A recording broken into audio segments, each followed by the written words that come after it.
Yeah, he says you can see that you're feeling what he's saying. Yeah. Very much so. Yeah, it is. It's We hear these stories, but to actually hear it From is the- another thing. yeah. Yeah. Hello, nerds, and welcome to Into the Wild's 2026 mini-series Lost in Sri Lanka. Partnered with Jetwings Eco Holidays, this series explores the island of Sri Lanka, looking at wildlife tourism, land use, human-wildlife conflict, and community. Any view or opinion expressed in the episodes belongs to the person who said it, and doesn't necessarily match the view of Into the Wild or Jetwings Eco Holidays. Right, let's get Nadia into the studio and kick off with episode 2, How Things Have Changed.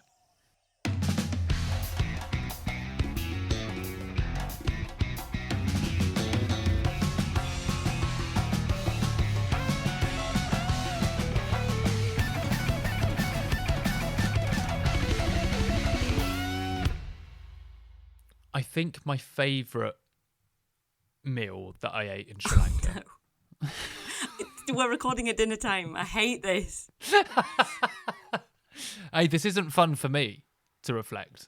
You so have if the I'm thinking memory. about it, You have the... yeah. So I want you to go through what I'm going through okay, right go on. now. I think my favourite. I'm actually interested. I want to know if you would have eaten this because vegan food would have been a lot more accessible in Sri Lanka. It was described to me as river fish curry. Yeah. And Hetty, who featured on the first episode of Lost in Sri Lanka, if you haven't listened to that, go back and listen to it. It's a banging episode. Hetty said to me, interestingly, with like a river fish curry, different to marine fish, if it's cooked badly, then the fish almost takes on the taste of the river, which doesn't taste nice. But this one was cooked very nice. Thank God. Thank God for that. Hey, I can't imagine a single river fish in the UK tasting nice and not taking on the taste of the river. The taste of shit. I wasn't going to say that. Well, we all know what's in our rivers. It was very nice, though. It was like a spicy coconutty a dish with string hoppers. Did I tell you, though? So fish sauce is something that's put in quite a lot of Sri Lankan food. Did I tell you when I was there with my husband what happened? You did, yeah. But feel free to tell the tale. Just for the... Well, turns out he's allergic to shellfish. What a place to find out. Well, because you could be eating anything and it's got like this shellfish oil. Yes. Is in quite a lot of Sri Lankan food. So for vegans, really, you do have to, when you travel, you need to just put things aside. Yeah, really, you do. If I'm honest. You're travelling, yeah. And it presented itself with him waking up at 1 a.m. with his throat closing. Oh. And obviously I panicked. The Sri Lankan people that helped us couldn't have been more incredible. We went to 3 different hospitals. And you didn't even need to. They just wanted to tour you around. To just take them all. And turns out he just needed an antihistamine. Whoa. But did he not fly with them? He what? Did he not take them with him? No. We didn't. He didn't. No. But then, like 2 days later, he ate something again. He was like, "Oh God, it's happening again." I was like, "Jesus, stop eating." Yes, stop eating shellfish.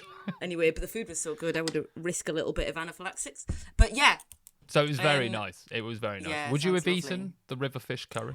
I think I would have eaten the river fish curry, and for breakfast, lunch, and dinner. Oh, we did. Yeah. Curry constantly. And did you eat with your hands? Or did you I did Westernise? sometimes. I did Westernize sometimes. That's more like that's the quickest way to get food in my mouth because that's how I've been taught and I'm hungry. Really? Interesting. We learned a lot, actually. Hetty and Chandika was telling us that you learn to eat with your hands from your mum because she feeds you as a baby with their hands. And then you pick up that technique. And he said it's quite common in Sri Lanka for people to debate whose mum was best at feeding. Based on how well you are at eating with your hands? Yeah. I thought that was funny. Is it the speed or lack of messiness or... I guess it's individualistic, isn't it? It's I guess it's... I mean, I would go with quantity. Curry, I know, I'd smash a in your mouth at once? Yeah. I want a whole bit of river fish. It's the whole fish. Like a jelly deal spit out the bone. Look, let's not make me any... I've got that genuine feeling in your stomach where it's fizzy now. Okay, nerds, well, let's move on with the show. Welcome to episode 2 of Lost in Sri Lanka. This one's called How Things Have Changed, and we're going to be looking at kind of, in a way, it is land use, but we're looking at it indirectly. We're going to be hearing from people on the ground, very valuable voices from people on the ground, about how their lives have changed because of land use and land ownership and land restrictions, really. So it's going to be a very fascinating episode. It might get a bit sad in the middle of it, but don't worry about it. It's very, very important information you're listening to. But before we get onto the voices that we're listening and hearing from today, Nadia, I wanted to talk to you about, because you do, I don't know if you're aware, you do a lot of work in land reform. I just sleepwalk it. I'm not aware. Tell me what I do. How do I make my money?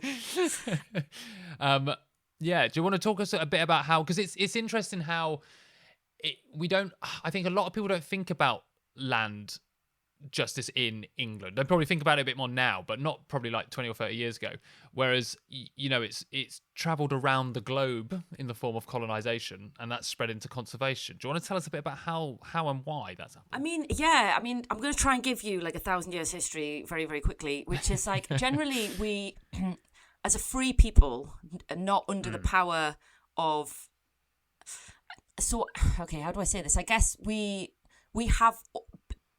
Many humans, traditions, cultures the world over are nomadic, and have been nomadic. Even when you do semi-agriculture, there are cultures that will plant in a place and move around. The freedom to be nomadic is really important for many, many cultures. And that also did exist here in England to a certain extent. You weren't tied to a place necessarily. Yeah, you right. could move. The freedom to move allows us to go to places where there is more food or move seasonally. But with the idea of power being held by certain individuals. So, I mean, I guess the most significant case in England is William the Conqueror coming over here conquering our land, to claim his perceived rightful, sovereignty over this land, dished up England, chopped it up into lots of different parcels of land and gave it to his friends, cousins, pals. And if you want to maintain power over a people and wealth, you need to extract resources from the soil and from the land itself. And in order to do that, you need workers. Now, if those people are nomadic, then you have no power over them. They have a fluidity to move around. So all your workers just walk away. It's like a farmer trying to farm cows with no fences. Right? Yeah. It's a lot of work. It's a lot of work, isn't it? And you just got to hope some of the cows come in. And so it's the large cultural pressure on people is to remain stationary. And so you might have heard or learnt in school about the feudal system and tithe payments. So what you grow, 10% or whatever amount of that, or if not more, goes to the lord of that bit of land, right? So it goes in the power's favour to have a sedentary group of people who, what they extract from the land, because one person owns it, they get it, right? That was just invented one day to maintain power. Perfect. And then, if you don't have access to common land, then in order to graze your own cattle or grow your own food or gather firewood or pick fruit, if you're no longer allowed to do that, then you have to you're forced into wage labour. And when you're forced into wage labour, you're stuck in wage labour. We're stuck in wage labour now. You can't decide, Ryan, that actually I'm going to build my own house and grow my own food. I'm out of this system. You can't do that anymore. So we were forced into wage labour, many centuries ago. And so that the wealth that is extracted from our labour is funneled into power. And that's the same system that exists. So it's always gone in power's favour to get a community of people to be sedentary, reliant on usually land that belongs to somebody else, or just having to stay in a space. And what that ultimately does is, because it's really hard to live off an acre or 5 acres, it's really hard constantly without moving with the seasons, without moving with herds of animals, without being allowed to be nomadic. It forces you into wage labour, and it forces you into a cash-based economy, which is demonstrated with the very, very emotional and insightful conversations that you've had in Sri Lanka. Yeah, absolutely. And as you were describing a lot of that, it's quite crazy, really, like how much of our history you're talking through there is ringing bells with very recent history that I'm talking with of indigenous communities within Sri Lanka. Almost word for word and pattern for pattern. And I think that's the kind of, when you learn about this kind of reform that's needed, or this justice work that's happening, it's kind of what makes it scary, is that it's not just happening or happened in one place. I think that's what is unbelievable about it, or the bit that is almost unmanageable to carry, that you go, it wasn't just done in one area of England, or just one area, or just England out of the UK. It went into Scotland, it went into Ireland, Wales, and then across the globe. It's like, this thing really works. If you take people away from their land, and then you take them away from their culture, then they're reliant on power, then you've got them. Hook, line and sinker. It's absolutely mad. And I think that's the one bit that, I don't know, it's like learning something about space that it's just so, my brain just can't hold it. And that's how I feel when I think about how this kind of system has spread around the entire world, especially the global south. And I think, it's super, super heavy. But like you said, we're going to be hearing from people on the ground. Now, we're going to be hearing from two gentlemen today from the Vedda community. Now, the Vedda are the indigenous community of Sri Lanka. Population roughly about 2,000, 2,500. Not a lot of people in Sri Lanka. And they live throughout the entirety of Sri Lanka in different communities, but are all part of the Vedda with the same traditions and similar things. And like Nadia said, with that nomadic life, how you can still farm, this is how Vedda people did live. They farmed with the forest, in the forest, and moved on. They were nomadic, and you're going to hear more about that in a minute. So the first person we went to go and see was a man called Ranjila. This was the first time on the trip that I was getting to sit and talk with a member of an indigenous community in Sri Lanka. And it's always quite, I don't know, I was shitting myself. Oh, really? Yeah. I can imagine. Because you don't want to, I don't know, like, your brain's just ticking around thinking about all these things. What am I going to ask? What's it going to be like? This isn't going to be in English. I'm going to be asking a question. It's going to be translated or explained back to me, the answer. So obviously that's a different dynamic. And then also just, how's this conversation going to go? I knew a few questions I was going to ask, and I'm hyper aware I'm a white British man coming in. Well, I was going to ask you, is part of it this fear that that person holds a disdain towards you? Yeah, I think. And I don't know. Maybe it's that kind of feeling. Maybe it's just like the elephant in the room, no pun intended, from where we were. But like, it's kind of that feeling of like, my people exacerbated this. I know some answers I'm going to get, right? So I know a bit about how it's going to go. But you don't always know the person that's going to be in front of you and how that answer is going to come towards you. So, and plus you've got your time. That's all you've got, right? So you want to get the most out of the person, like you do in any interview. So I wonder if they felt the same. I mean, Ranjila came across to me very relaxed and was just the most. I mean, you're gonna hear it and just and hear the story, but he was the most. I'm gonna say comforting man. I could have sat with him and spoken with him for days. I could have stayed there for days. It was absolutely magical. It was pulling into the village. It's very, self-built houses, some concrete, some wood, some boards, but really in patches of forest. And there were quite a few clearings around, which you'll hear a bit more about in this interview. And one thing that was clear from the get-go was how close wildlife was. Now, we didn't pull into the village and see sun bears. We didn't see elephants, but we knew they were there because you could see, you could see shit. You could also hear firecrackers going off, which is very early warning systems for communities with elephants. Incredibly loud noises to not to damage, not to hurt the elephant, but to just warn them away. I get the other important thing to remember about this kind of village is that resources are low. So there is not much, if any, electricity at all. So when it gets into night and dusk, elephants can come very close and you will not see them. So these kind of firecrackers and going off are really good early warning systems. But what I'm going to do is introduce this chap with Ranjila. Now, he's elder in the village. He is 72 years of age. he has lived in this region his entire life. So let's welcome this chat with Ranjila, and we'll talk about it afterwards.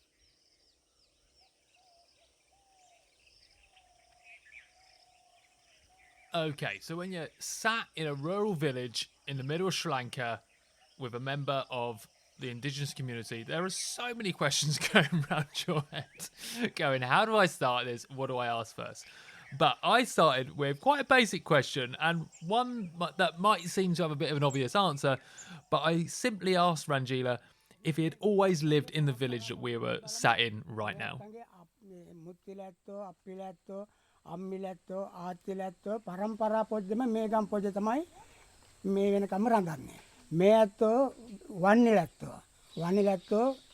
Ranjila said quite clearly, yes. He had always lived in this village, and the same went for all the generations that were sat around with me.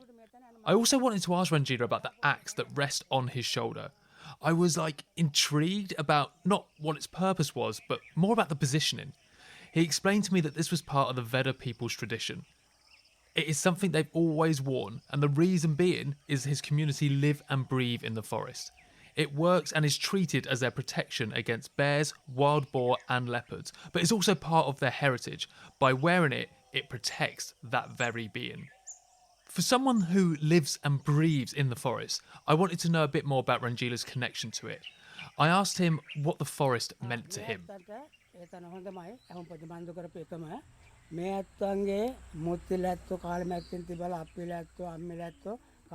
Ranjila explained that for generations, his people lived and relied on the forest. So it is, in its most simplest terms, their lifeline.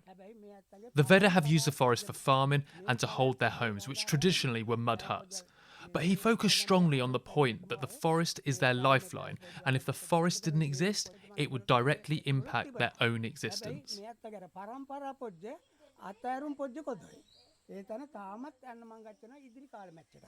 It was powerful to hear something like that. The awareness that without the forest around them, their own existence would be at threat. Now, as I mentioned before, Ranjila is a village elder.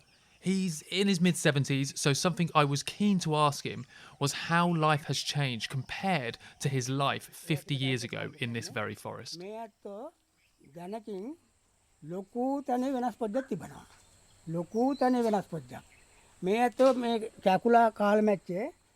He explained to me that when he was a child, they didn't have permanent settlements, like the one that I was sat in with him at that very point, interviewing him in. The Vedda would farm one piece of land, then move on to the next. A nomadic life, although within this region of Sri Lanka. He recalled there being not only a lot of wildlife, but a lot of forest as well. There wasn't clearings of land that I could see around the forest in front of me right now. They farmed small patches within the forest. But it was after 1983 that his community were given land to settle on and asked not to move and to stay in one place. He then explained that the life of his community has completely changed. The park, meaning the national park, is run by the wildlife department, and they're not allowed access inside to live their traditional lives as hunter-gatherers. They have to live where I was sat talking with him. Otherwise, they would be off in the forest collecting bee honey, which is a traditional gathering practice of the Vedda, as an example. Instead, their traditional practices are refined to the small patches of forest outside of the protected area.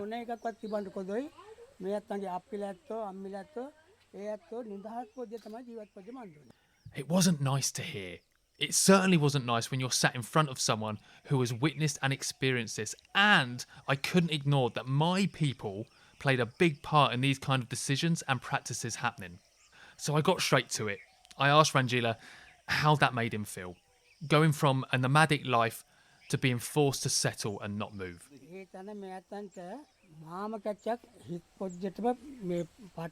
Ranjila told me that there's a lot of upset in that. They used to be able to use the entire forest. Everything I see around me was a forest. For centuries, the Vedda had used that environment, making use of it and all it held. It was truly sustainable. He also explained that they didn't really have issues like human-elephant conflict. They knew how to live alongside the animals. He told me that they could go wherever they wanted, on foot, to exist, but now, a complete change to what they had lived since forever. They had been told to stay where they are. It was very clear that there was upset and frustration in his voice. And I couldn't blame him for that.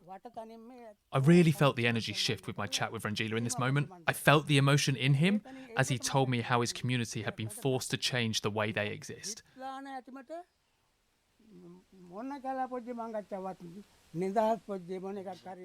I wear my heart on my sleeve. I couldn't hide how I felt. I just said sorry, and that's really shit. Ranjila went on to explain that when they were free to move, being hunter-gatherers, they had plenty of food and living healthy lives. But now it depends on agriculture or depends on something. They're not living their traditional way of life. Sometimes the children, he gestured to 2 young children playing around us, don't go to school because they're hungry. He added they should be bigger for their age, but they're not. Traditionally, they would have got their nutrition from bees' honey, the fruits, and the meat from the forest. But now it's not an option for them. Not everyone can afford to buy food. This brings him, understandably, so much sadness. I sighed and I rubbed my temple with the hand that wasn't holding a microphone. I felt his sadness. The village suddenly looked and felt different. I had walked in happy, excited to meet him and get to talk. And whilst I was still happy to be sat with Ranjila and get the chance to talk, the village itself had been painted different. It now brought a different story. I wasn't sure what to ask Ranjila next, but just decided to ask him if he could go back to the nomadic life he lived in his 20s, would he do that?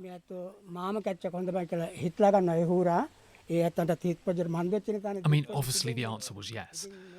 But now they're under too many restrictions, and it's not a possibility. He has to survive on just 1 acre of land for farming. Everything he produces is what he has to survive on for that year, including collecting rainwater. He would love to get his children further educated, to move on from the lifestyle they currently have, but it's hard because of the obvious economic situation for him and his community. He did tell me that there are some people from the community that have managed to become teachers, soldiers, and some in the provincial councils, but it wasn't enough. Basically, there are some people in the community who had something to send their children on, but it's not the norm within their people. He put bluntly that going from a lifestyle that was never dependent on money or cash to one where everything required money is tough. It had fully hit me now that whilst Ranjila is living here with his family, it's not the living that the Vedda would want to live. I looked at him and he looked right back at me, and I just said, it's a lot. I told him that this conversation had been eye-opening and really, really important to me. I thanked him hugely for talking and being vulnerable and being so honest. Yeah, he says you can see that you're feeling what he's saying. Yeah. Very much so. Yeah, it is. It's we hear these stories, but to actually hear it from is another thing. Yeah. Thank you.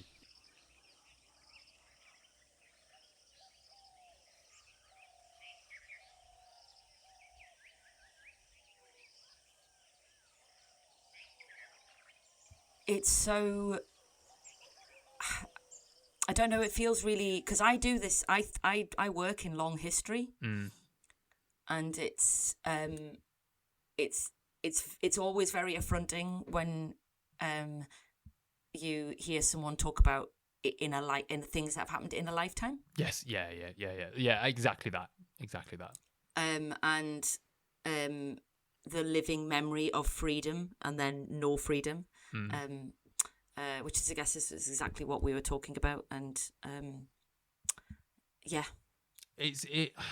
I think exactly that, and that's what I said to Ranjila and Chandika and Hetty and everyone that was another man who was I think was Ranjila's son, but was a guy called Mahinda, who was part of the Vedda, but interestingly would wear Western style clothing now, so not in the traditional. Really? Yeah, so this is what, and we'll hear about this in another interview shortly, how the younger generation are starting to kind of change as things, as life does. But I said it's one thing reading about this, and even one thing as listeners now hearing this on this show, it's one thing hearing that, and not to put myself in any unique situation, but or like pedestal my experience, but to sit there and be in front of the person as they tell you their experience. you see and you feel the emotion as well. And it's grief it live. is, yeah. And that's why I was nervous on the way, and that's also why I don't know what to say to someone when they give me that answer. When it got translated to me, what do you say? Like, what do you, like, you, in the same way, like you said, with anyone going through grief, you just kind of be present with them and kind of just go, I'm really sorry. And just kind of, and let that emotion be. It was a really, really fascinating chat. And it is one that is definitely going to stay with me for the rest of my life. But, it's also just important to acknowledge that, like, you don't have to like say anything other than react like a human totally. would. And I think sometimes what we do as Westerners is like infantilize or fetishize or like dehumanize in many ways people. But like pain is pain and grief is grief. And if I told you like, oh, this thing's changed and it's really sad, you do just go, that's really sad. I feel that. Yeah, totally. Yeah. And just feel it with them and make it valid. Yeah. Which you did love beautifully. Thank you. I think. There was one bit I think that broke the tension, not the tension, but maybe relaxed the energy directly after the interview, and that was Ranjila asked to give me a prayer, a blessing, which obviously I was like 100%, like that, yeah. And we stood up and like stood opposite each other and held hands, and it was a wonderful just experience. Both closed our eyes. It was about a minute and a half, just this blessing that just was wonderful. The height difference did speak volumes. What were your positions in the blessing? Standing. Oh dear, yeah. Could have done a sitting one. Did he suggest sitting? No. He stood up, so I obviously just stood up. And what's really interesting? Something I've learned over the last couple of years is I've looked into like ceremony and ritual a little bit, so I can be a judgy about it. Yeah. But again, there's like this Western assumption that ceremony and ritual in other cultures is like really serious. All humans are human, and everyone has a sense of humor. And it's okay to laugh and have a sense of humour. We do this thing where we're like, oh yeah, exactly. And it's so important to remember that, like, like fart jokes are still fart jokes. Yeah, like, exactly. It's always that. funny. It was so funny. It was this moment where when the blessing had finished, I said thank you, and then me and Shanika looked at each other, and then we all just kind of shared this eye contact and just started laughing. So it was that kind of, we all knew what we were laughing at. It was wonderful. Oh, that's really good. So the village where we were, it's in the Dambana region of Sri Lanka, which is where this population of Vedda community live. And we were staying at a place called Mapakada Village, which was an incredible hotel. It was built, It was just absolutely beautiful. And there was lots of things I loved about it.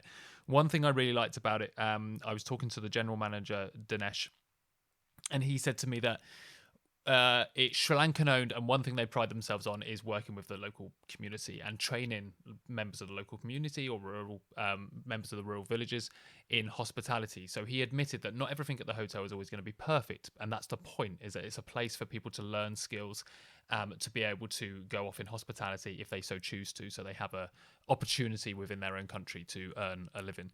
But we were lucky enough to get in contact with Dinesh, the general manager of Makapada Village, and we had some questions about kind of like the hotel and also human-wildlife conflict, because like I said, it was very evident that wildlife was very close by, even with the village, and even on the hotel. They were walking through the grounds of the hotel, the elephants, so they do come very, very close. Cool. So we had some questions, didn't we?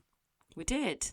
So the first question that you asked is about where it's located and how long it's been running, which you just described. Yes, did I answer all of that? Sorry. No. There's, what's been, obviously, you've described in excruciating detail for me, because I didn't go, if I'm honest, the richness of the biodiversity and cultural heritage, making it a special part of the country. And hotel opened in 2012 and has been operating for a decade, which is amazing, actually. And from the beginning, he explains that the vision was to create a nature-oriented property, which with the surrounding landscape rather than dominating it, which is so beautiful to hear that vision, and to hear from you that it was that. Yeah, it was exactly that. It didn't dominate at all. It kind of like it was like you walk in this little unassuming door, and then it just opens up onto the reservoir. It absolutely is. What I particularly liked about one of the answers that was given was, I mean, it's just such simple, basic stuff, but It's powerful though. It's just like buying. So the food that you ate at the hotel was local vegetables and fruits and local farmers and small businesses.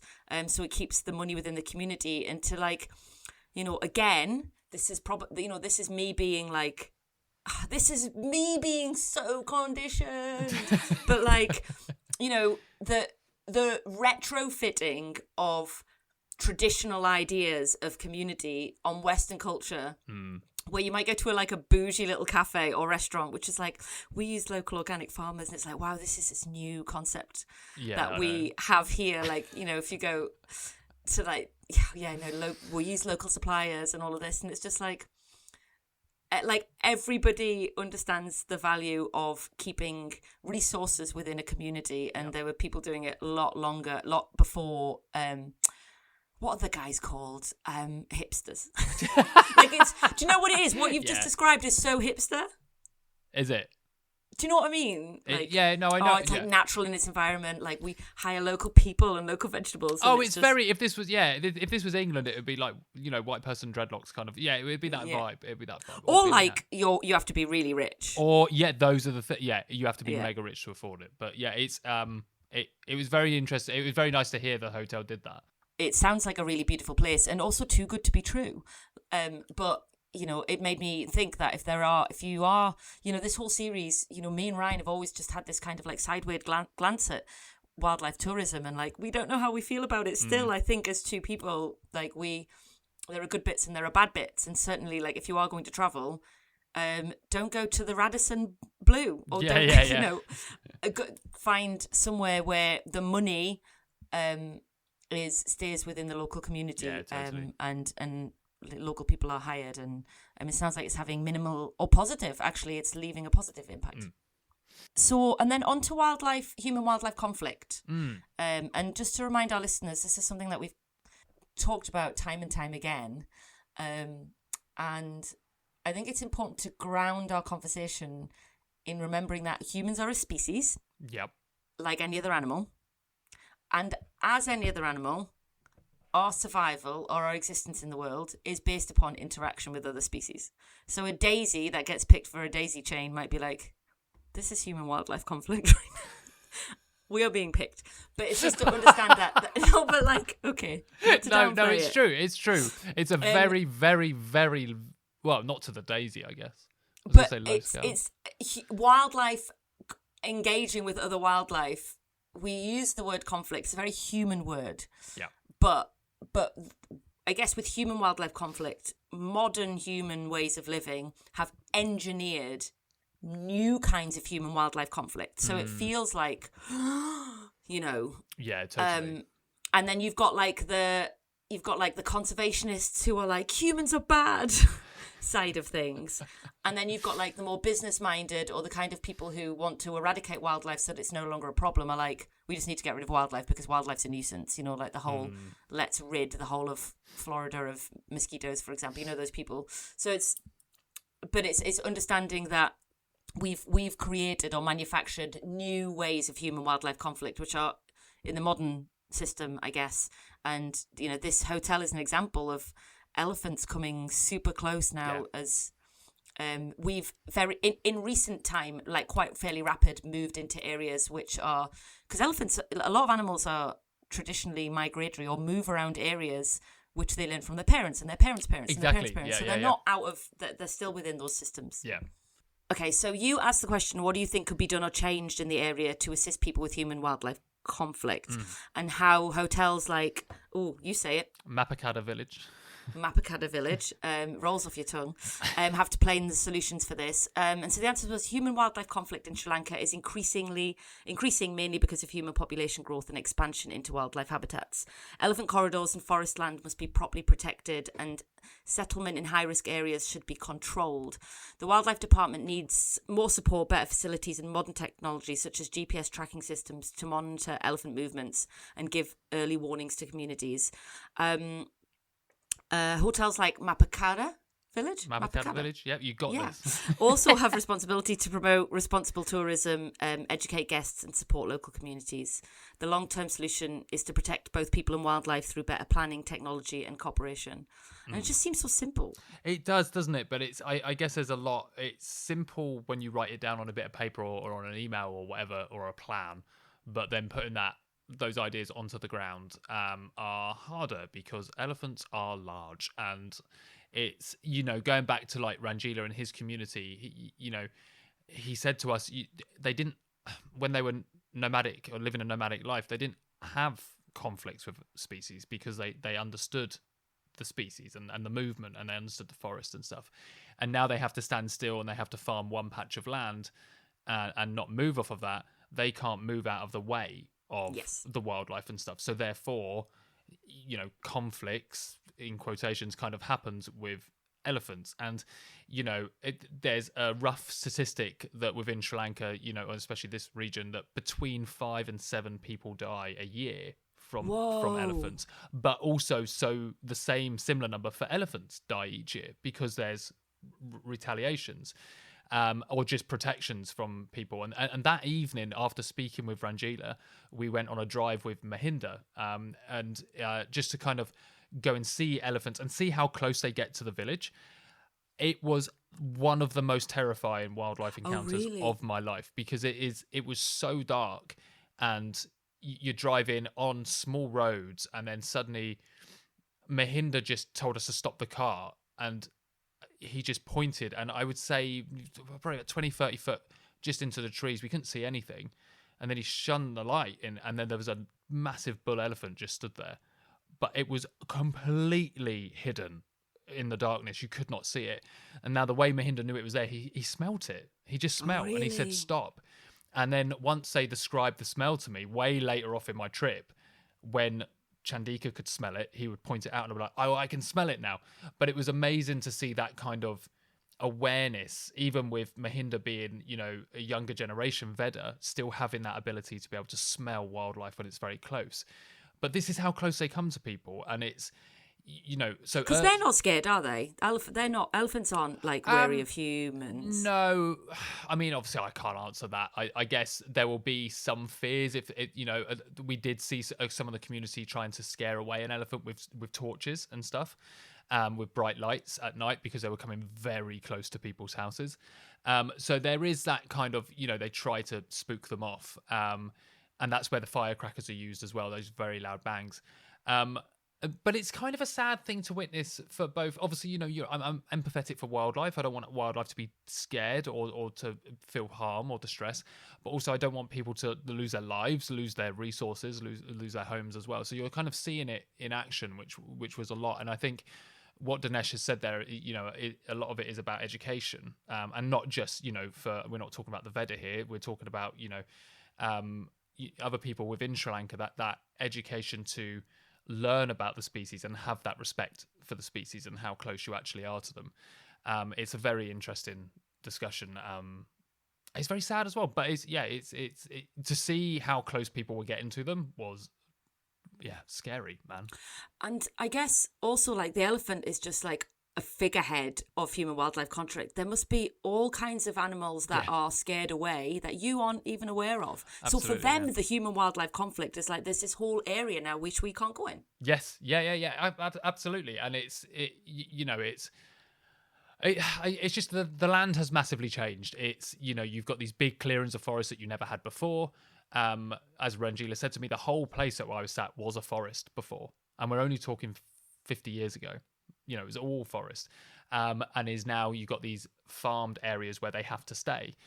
So it's a completely different landscape. But the elephants, they know that they're just like oh, this interesting thing's happening. Yeah, it's a I've clear got area to go with this food. way. Yeah, this is where we go when it's the dry season. This is where we get our fruits from, all the water and stuff like that. So I guess it's like the Toad Patrol, which for those exactly people, like the Toad Patrol. It's coming up to toad season when toads have got, in this country, ancient migratory routes. And if we've built a road over one, they're still crossing that road. Absolutely, yeah. It's exactly like that. It's the same. Yeah. It's the same process for the animal. But so it's really good to see like a Mapakada village, a hotel like this that is supportive of the community, supportive of education for wildlife, and also giving opportunities for people within the town and in the rural community to be a part of what they are building there. This kind of like tourism Sounds of sustainability.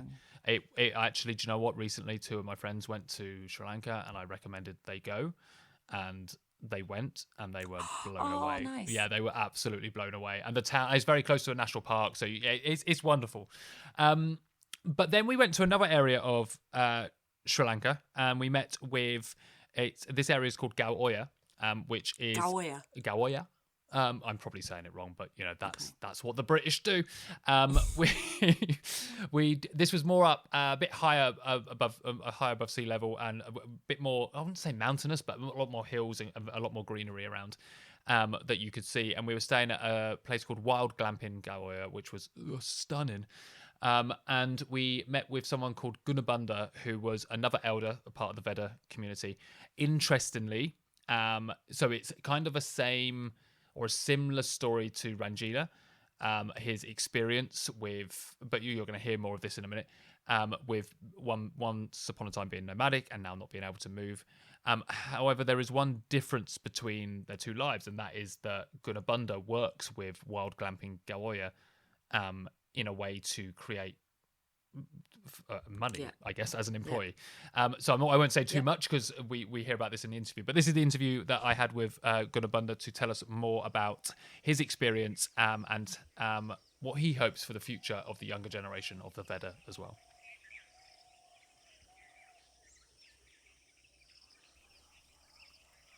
This time, my chat with an elder from the Vedda community was in a very different setting. It weren't in a village. I was sat on a veranda, surrounded by green hills on the property of Wild Glamping in Gauoya. I was here to meet with Gunabanda. He, dressed in the same traditional get-up as Ranjila, came to meet me to discuss life, land, and basically how he felt about it. His experience echoed that of Ranjila's. He once lived a nomadic life, but again in 1983, he and his people were asked to stay still and not move. Keep out of the national parks. It is, again, a lot to hear from someone. So I was jumping straight in with my chat with Gunabanda. I knew he had witnessed his community's life change massively, in the same way Ranjila had. And although I knew I was likely to get a similar answer, at least he should have the chance to speak about how he feels. So I asked him simply, how does it feel for him to witness and know such a restrictive life change?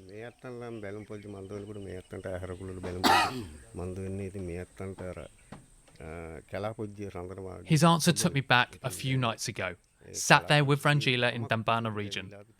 Now sat here in Gauoya, Gunabanda told me it's been difficult. He told me that he had grown up in the forest, grown up hunting, grown up gathering. It was his lifeline, but over the years, this had been taken away. He and his community are now feeling stuck to find ways of keeping their traditions alive. But he added, for the younger generations, those that have been born and raised in the current way of life, it doesn't impact them in the same way it does people like himself. He looked at me and he said, we're finding it just so hard to change the way we've lived for such a long time.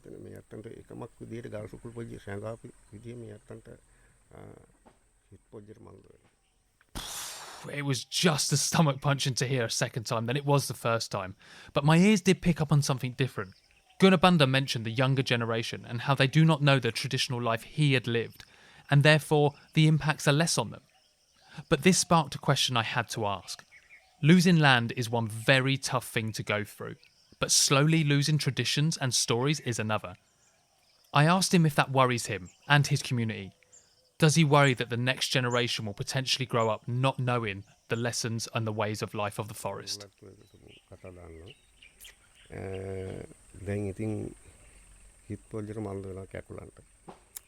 Gunabanda told me that his generation knew the forest. They could tell if a bear, an elephant or a leopard was close by just by the smell of the trees. He told me that he could read the leaves.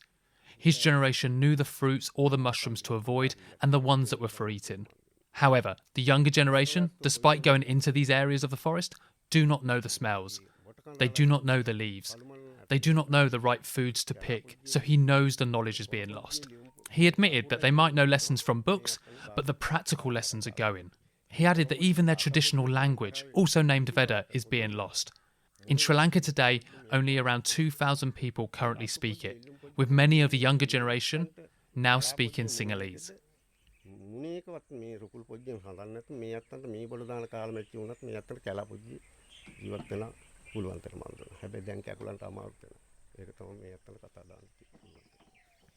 Again, I wear my heart on my sleeve. I felt sad and my face showed it. So I had to tell Gunabanda that.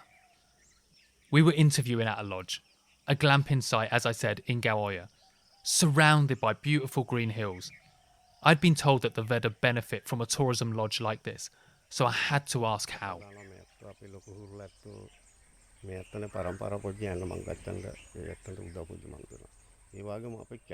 Gunabanda told me that wild glamping Gauoya offered him and his community a lot. He explained that the fact is their life had changed and now they rely on money to get by. They're employed as employees at this lodge. But on from that, he told me, it was a way to keep their traditions alive, in the form of traditional dances and welcomes for tourists, but also guided forest walks to teach guests about the plants, fruits and wildlife. But he told me it's not just the foreign tourists that get this. Because the younger generation see the economic possibility, his generation will teach these lessons and traditional ways in order to keep it alive. So for him, as long as a place like wild glamping Gauoya kept going, so does his stories. He recognised it's not the way he would usually pass on this knowledge, and he is aware it's more of a showcase, but the fact remains it is still passing the knowledge on.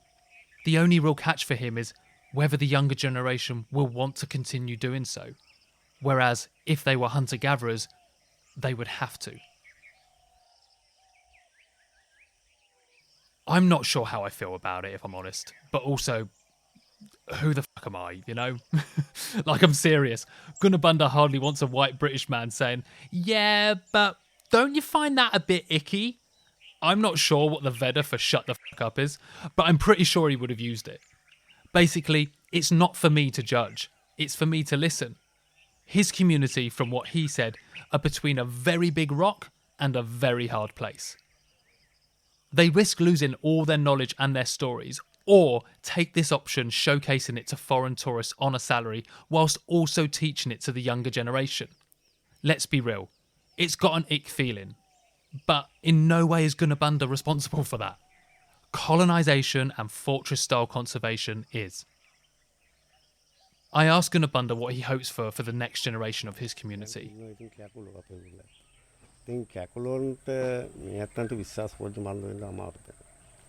He said, we hope, as long as we are around, that our traditions are being taught. But we're not sure that the next generation will want to learn them. But the hope is that whilst we are here, we have the opportunity to continue to teach them. He said, who knows what they will do next? We looked at each other, and I said, I guess we all feel that to some extent about the next generation. We both laughed and nodded. I thanked him, and I told him that his voice was a powerful one. I told him I shared his hope for the next generation too.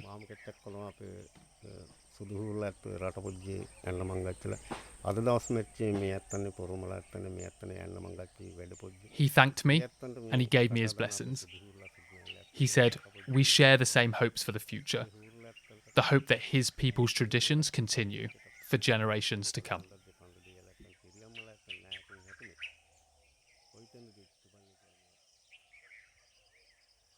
So, super interesting. Because how do you feel about that? There's one of those reactions where I'm like, you're like, no. But that's so inappropriate. It's so inappropriate of me to have that opinion. Because again, it's that fetishizing of like, don't lean into this thing. I'm telling you, it gets worse in the future. I know.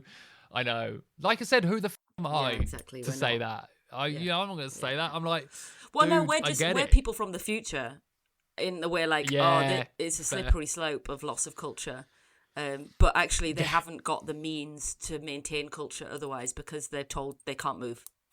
Yeah, exactly. And I think the one caveat for me was the fact that Gunabanda really did hope and feel that this was a way to pass on the traditional Vedda knowledge and stories, whether that be to tourists or to the younger generation that would also then pass it on. Because if you look at Ranjila and his community, and obviously I'm not going to speak on behalf of any of them, but what I got that impression was their stories were being lost and going, and that they weren't being used. Whereas Gunabanda in Gaoya was a bit, whilst it was a showcase, was still telling the stories and still showing the traditional knowledge of the forest and its inhabitants. So it was kind of a caveat for me, but it was still kind of, like I said in that interview, it was a bit of an ick.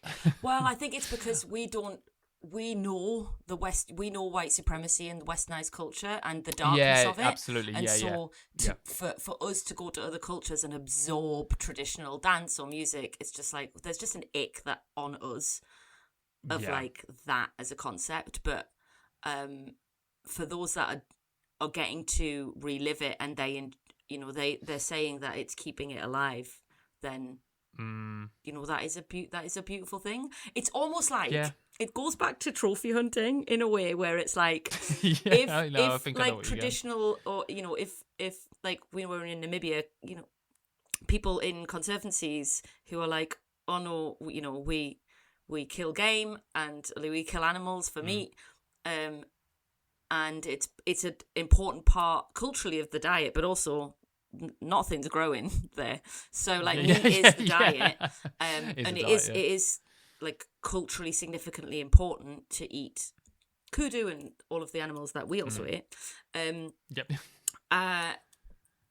If the methodology of maintaining that and maintaining livelihoods is to sell trophy hunter or certain trophies to big testosterone up Yanks, like, it makes us feel ick, but it's not for us to stop, right? Does that make sense? Like, that's the comparison. No, exactly that. And it's a very good kind of something to mirror it against, actually, because it kind of shows it.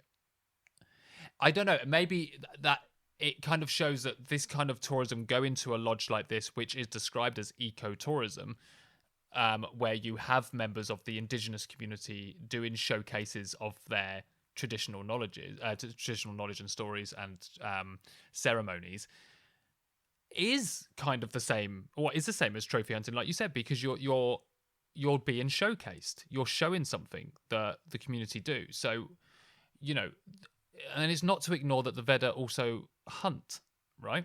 So I think it is the other end of the same coin. I think really, it really. And I think just for like listeners, like Ryan and I are only just offering our perspective on what is a deeply complex, very localized scenario with an indigenous community that we know little about, really. So we're trying to, like, it's a perspective from us as wildlife tourist people trying to understand. I guess we're talking about our feelings live and trying to work them through and trying to be, I guess, as vulnerable about that as possible. But I think, when I was talking at the top of the show about people being pushed into wage labor, people are being pushed into a money system the world over. Yes. It's not our right to say, don't go into the money system, because they can't, they no longer have the ability to be nomadic and therefore to be self-sufficient. And so to want, as the young people do, they're like modern clothes and to get jobs which allow them to essentially be nomadic. I mean, we've westernized ourselves into being nomadic. We now have disposable income and go on holidays. I mean, not at the moment, but in general, not all of us at the moment. We can now pay for the privilege of being nomadic for the purposes of recreation and pleasure, and so should anybody, even if we know fundamentally that these systems are just heartbreakingly. I guess it's who has the power, like who is earning the money from the hotels. Yes, and I think as well, I think, as you say there, like, it's being pushed into the capitalist or the need for money. But when we say pushed into it, I don't believe that, as when looking at people like Ranjila and Gunabanda and their next generation of Vedda, it's not a choice pushed into it. It's kind of, if you are going to survive now, you need money, because even to farm, they need There's not money. enough. You can't farm on that. You can't. It's very hard to live with all of the nutrients that your body needs off one bit of land. Whereas traditionally they would be able to do it. So it's there's a lot of kind of different aspects to kind of hold with this kind of conversation, because it's, again, we're thinking about it from a English perspective, but you just can't unless you're there and you see it. So I just want to say a massive thank you again to Ranjila and Gunabanda, and Chandika, who featured on our first episode for the translations, and to Dinesh from Makapada Village for his insights about the hotel, because this is not an easy topic to discuss, right? You know that from the work you do, and especially when we're talking about it in a country that's not our own. It's not also often that people like Ranjila and Gunabanda get an opportunity to talk on this kind of thing. So for them, it probably wasn't an easy thing to do and to bring up. So it's, have a good think about wildlife tourism from this perspective. If you are someone that goes off onto holiday for wildlife tourism, as Nadia said earlier on the show, really focus on where you're going. Like, how does it work with the community? Like, do some mega deep dive research into hotels. The least you can do. lodges. The least you can do if you're going to go consume another culture for the purpose of your recreation. The least you can do is to do a deep dive, and also remember, traveling to other countries, it's not immediately apparent around historical indigenous communities who have been moved on or lost, Totally. Quite often when we say indigenous people think about Aboriginal people or indigenous American communities, and actually there are tens of thousands of communities around the world who are, I guess, diminished. 2,000 people from this community in Sri Lanka is not a lot at all, and I don't think it's much to ask to think, like, if you have made the decision to do wildlife tourism, and there's no judgment here, I don't think, from Ryan and I, the least you can do is to take and don't just go somewhere that's got the name eco. No, and don't fetishize or means. infantilize people. Like, I know it's really, I guess it can be really tricky, but this kind of like fetishization of other cultures is do some reading and really critique your deeply ingrained, without shame on yourself, because you've been brought up in this culture, but try and do a little bit of work on yourself, maybe. Well, nerds, thanks for listening to episode 2 of Lost in Sri Lanka, how things have changed. A big thank you to everyone that's featured on today's episode. As always, you know where we are on social media. Give us a like, give us a follow, and we'll be sharing photos and clips from on the ground over the next few weeks from this episode and the people that feature in it. So make sure you head over to Instagram to check that out. And as always, kofi.com/Into the Wild pod if you'd like to chuck anything towards Into the Wild to help us keep going and doing what we're doing. That would be much appreciated. Enjoy the rest of your week, or whenever you're listening, whenever it is. Enjoy your time. Well, like, it sounds like enjoy your time left. Yeah. Well, that's also true. Just enjoy. Just try to enjoy. And we'll talk to you on the next episode of Into the Wild, whether that be a nature news or the next episode of Lost in Sri Lanka.